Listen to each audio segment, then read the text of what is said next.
சமகால இலக்கிய படைப்புகளின் திசைகளை முனைப்புடன் கவனிப்பவர். தனது ஒரு நாளின் அதிகப்படியான நேரத்தை இலக்கியத்திற்காகவே பயன்படுத்தும் எழுத்தாளர். ஞாபக பெருங்களிறு மற்றும் ததும்புதலின் பெருங்கணம் என்ற இரு கவிதை தொகுப்புகளை படைத்தவர். கொங்கு நாடு சிங்கைக்கு தந்த எழுத்தாளர், கவிதைகளில் தொழில்நுட்ப சிந்தனையாளர் கவிஞர் மோகனப்பிரியா அவர்களை கவிஞரின் சமீபத்திய நூலான மற்றும் குழுவினர் என்ற நூலை பற்றி பேச அழைக்கிறோம்.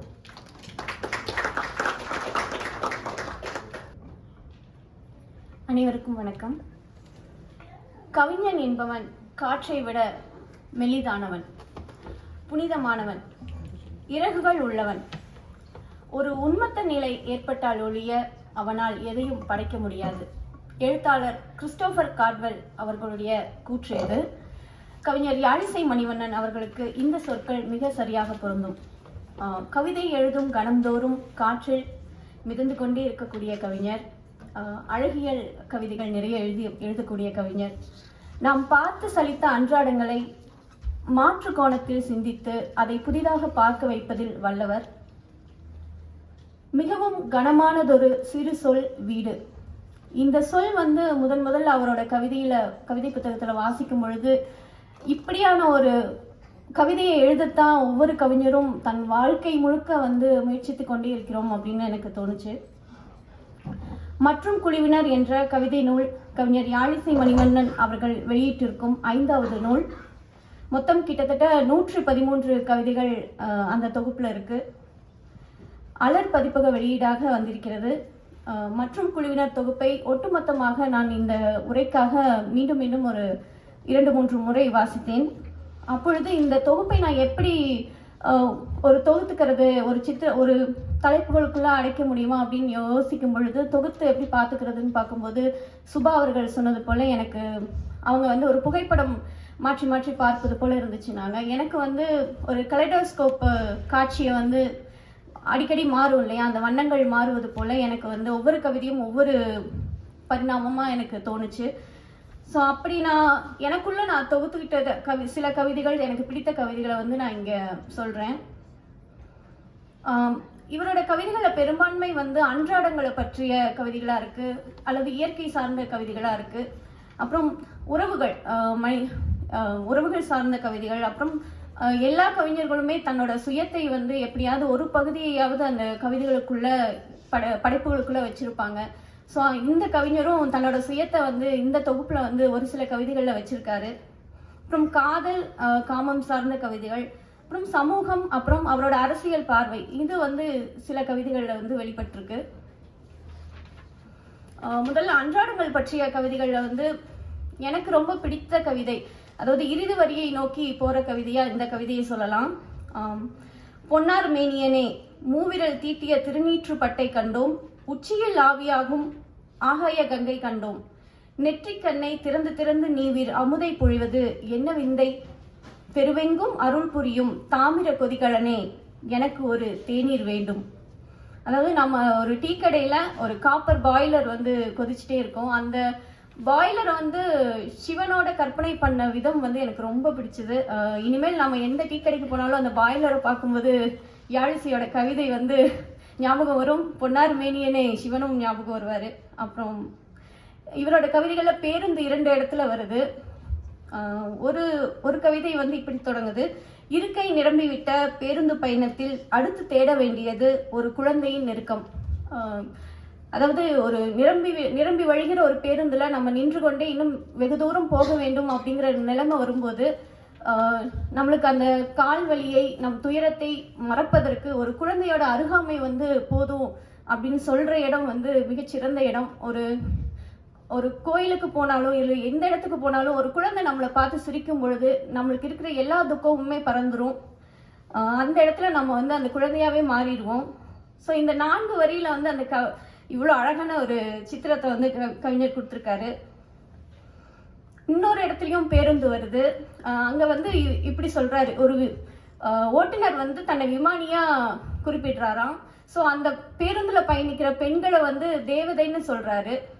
ஆனா தரையில நிக்கிற ஆண்களை அசுரகுலம்னு சொல்றாரு. இங்க இருக்கிற ஆண்கள் அவரை சும்மா விட மாட்டீங்கன்னு நினைக்கிறேன். அடுத்து உறவுகள் சார்ந்த கவிதை. இப்போ ரத்த சொந்தமான உறவுகளை பற்றி நிறைய கவிஞர்கள் எழுதுவாங்க. இவர் வந்து தந்தை மற்றும் குழந்தைக்கான ஒரு கவிதையை வந்து ரொம்ப அழகா சொல்லியிருக்காரு. 2 கைகளையும் விரித்து கொண்டு மீண்டும் மீண்டும் தந்தையை அடைகிறது ஒரு தேவதூது. நம்மளுக்கு வந்து ஆனந்த யாழ் பாட்டு ஞாபகம் வரும். இந்த யாழிசையோட கவிதை வாசிக்கும் பொழுது எனக்கும் அது ஞாபகம் வந்தது. அப்புறம் இன்னொரு நம்மளோட மூதாதை பத்தின ஒரு கவிதையும் இதுல இருக்கு. கிழவனுக்கும் கிழவிக்கும் நிழற்படங்கள் எதுவும் இல்லை. நன்னாள் திருநாளுக்கு சுரைக்குடுவை உள்ளிருந்து திருநீர் எடுத்து பூசி விடுவார் அப்பா. வாடகைக்கு மிதுவண்டி எடுத்துக்கொள்ளும் செல்வச் செழிப்பில் 7 கடல் 7 மலை தாண்டி செல்ல சாத்தியம் எதுவும் இல்லாமல் எங்கள் முன்னோர்களின் சாம்பலை சுமந்து முற்றத்து காற்றில் ஆடிக்கொண்டிருக்கும் சுரைக்குடுக்கை. அதாவது நம்மளோட மூதாதை வந்து நம்ம அவங்க வீட்டுல ஒரு காவல் தெய்வம் போல அவங்க வீட்டின் முற்றத்துல வந்து தொங்கி ஒரு சுரைக்குடுவைக்குள்ள ஆடிட்டு இருக்காங்கன்னு சொல்ற சித்திரம் வந்து ரொம்ப அழகான சித்திரம். சரி, இது 2மே வந்து உறவுகள் ரத்த சொந்தம் பற்றின கவிதைகளா இருக்கு. இதே வந்து யாருமே தெரியாத ஒரு சக மனிதரை பத்தின ஒரு கவிதை வந்து எனக்கு இந்த தொகுப்புலயே ரொம்ப பிடித்தமான கவிதைன்னு சொல்லலாம்.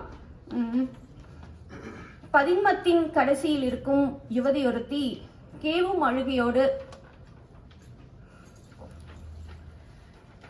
கண்ணீர் பாதையை மறைக்க என்னை கடந்து போகிறாள்.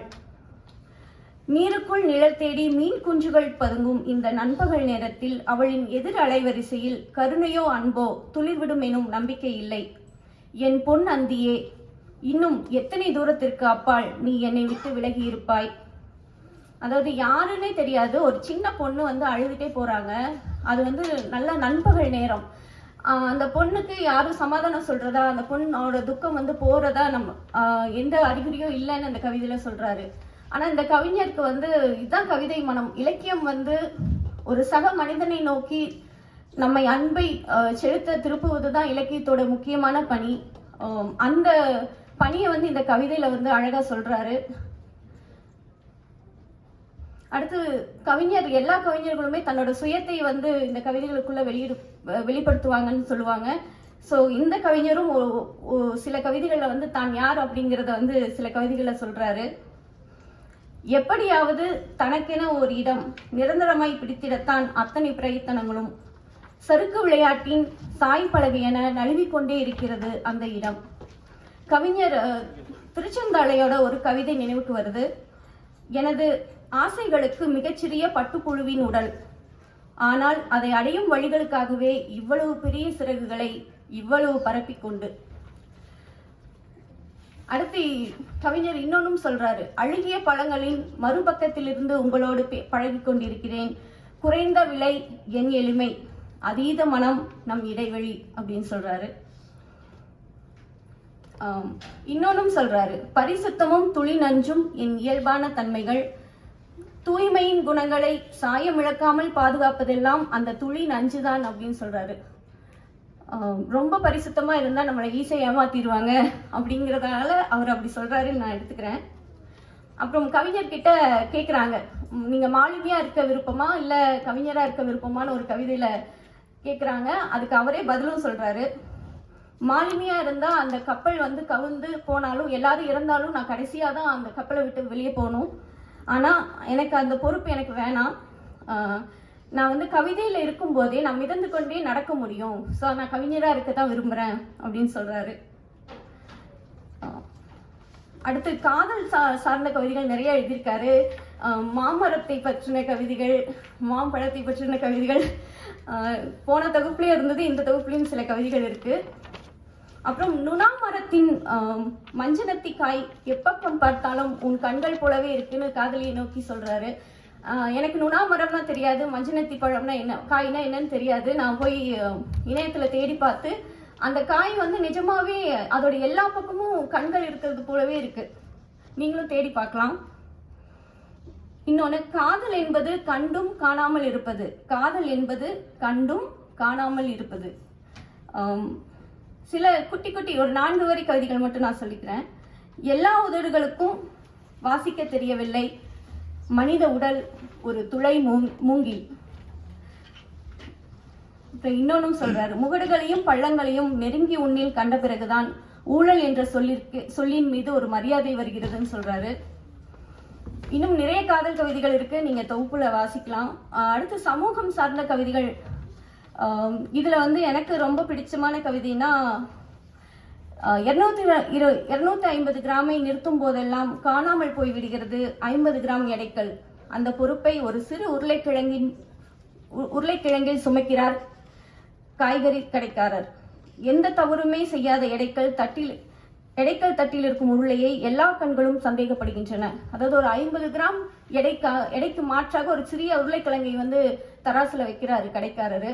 ஸோ அந்த உருளைக்கிழங்கா நீங்க சில நேரம் மனிதர்களையும் நினைக்கலாம். எந்த தவறுமே செய்யாம அவர்கள் மேல் சுமத்தப்படும் பழி சொல்லாகட்டும், எது வேணாலும் ஆகட்டும், நீங்க இந்த இடத்துல நீங்க பொருத்தி பார்க்கலாம். இன்னொன்னு, வேறு என்ன கேட்கிறோம்? குவிந்துள்ள யாவும் பரவலாக்கப்பட வேண்டும், எல்லா திசைகளிலும் சரிசமமாக. வேறு என்ன கேட்கிறோம்? தேவை ஒரு சப்பாத்தி சமுதாயமும் அதை உருட்டும் அதிகாரமும் தான். அதாவது ஈக்குவாலிட்டியை இவ்வளோ எளிமையான சொற்கள்ல ஒரு சில வரிகள்ல சொல்லிட முடியுமா அப்படிங்கிறது, அது இவ்வளோ அழகா சொல்ல முடியுமா அப்படிங்கிறது எனக்கு பெரும் ஆச்சரியம். இன்னும் இதை விட சுருக்கமா இன்னொரு கவிதையில சொல்றாரு, 3 திசைகளிலும் காற்றை சமமாய் பங்கிடுகிறது சுழலும் மின் விசிறி. மனித வரலாற்றின் எல்லா காலங்களிலும் இருக்கிறது வஞ்சிக்கப்பட்ட 4வது திசை. இந்த மாதிரி கவிதைகள் மட்டும் இல்ல, இன்னும் கடல் சார்ந்த கடல் பற்றின கவிதைகள் மற்றும் குழுவினர்னு தலைப்பிலேயே ஒரு கவிதை இருக்கு. ஆர்கெஸ்ட்ரா பத்தின ஒரு கவிதை, அதுவும் நல்ல கவிதை. அந்தி தொடர்பான கவிதைகள் நிறைய நல்லா இருக்கு.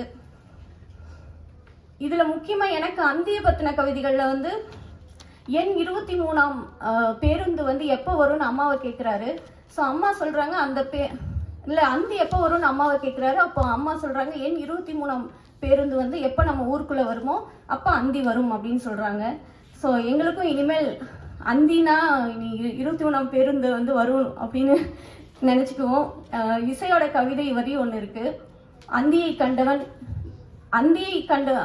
உண்டவன் இருண்டு விடுவதில்லை அப்படின்னு இருக்கு. இனிமேல் இந்த கவிதையும் எங்களுக்கு ஞாபகம் வரும்.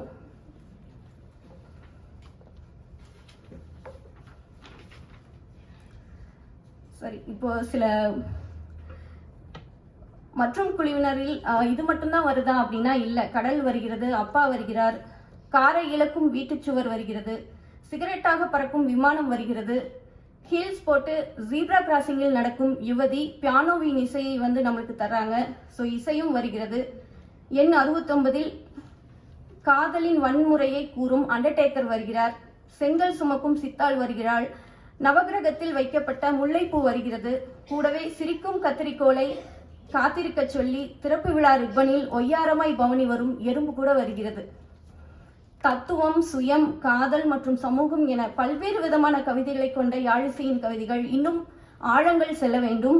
அழகியலில் மூத்த கவிஞர் கல்யாண்ஜியை போல ஒரு இடம் இவர் பிடிக்க வேண்டும். அதற்கான எல்லா திறமைகளும் யாழிசை அவர்களுக்கு இருக்கிறது. திறப்பு விழா ரிப்பனில் ஏறிக்கொண்டு முடிச்சின் அந்தப்புறம் செல்லும் எறும்பின் லாவகத்துடன் உங்களின் கவிதை பயணம் தொடரட்டும். 1000 கத்திரிக்கோள்களின் புன்சிரிப்போடு அதை அமைதியாக வேடிக்கை பார்ப்பவர்களாக நாங்கள் இருக்கிறோம். அன்பு நண்பருக்கு மனமார்ந்த வாழ்த்துக்கள். வாய்ப்பளித்த சொல்லாடும் ஒன்றில் குழுவிற்கும் நண்பர் நீதிபாண்டி அவர்களுக்கும் அன்பும் நன்றியும். நன்றி, வணக்கம்.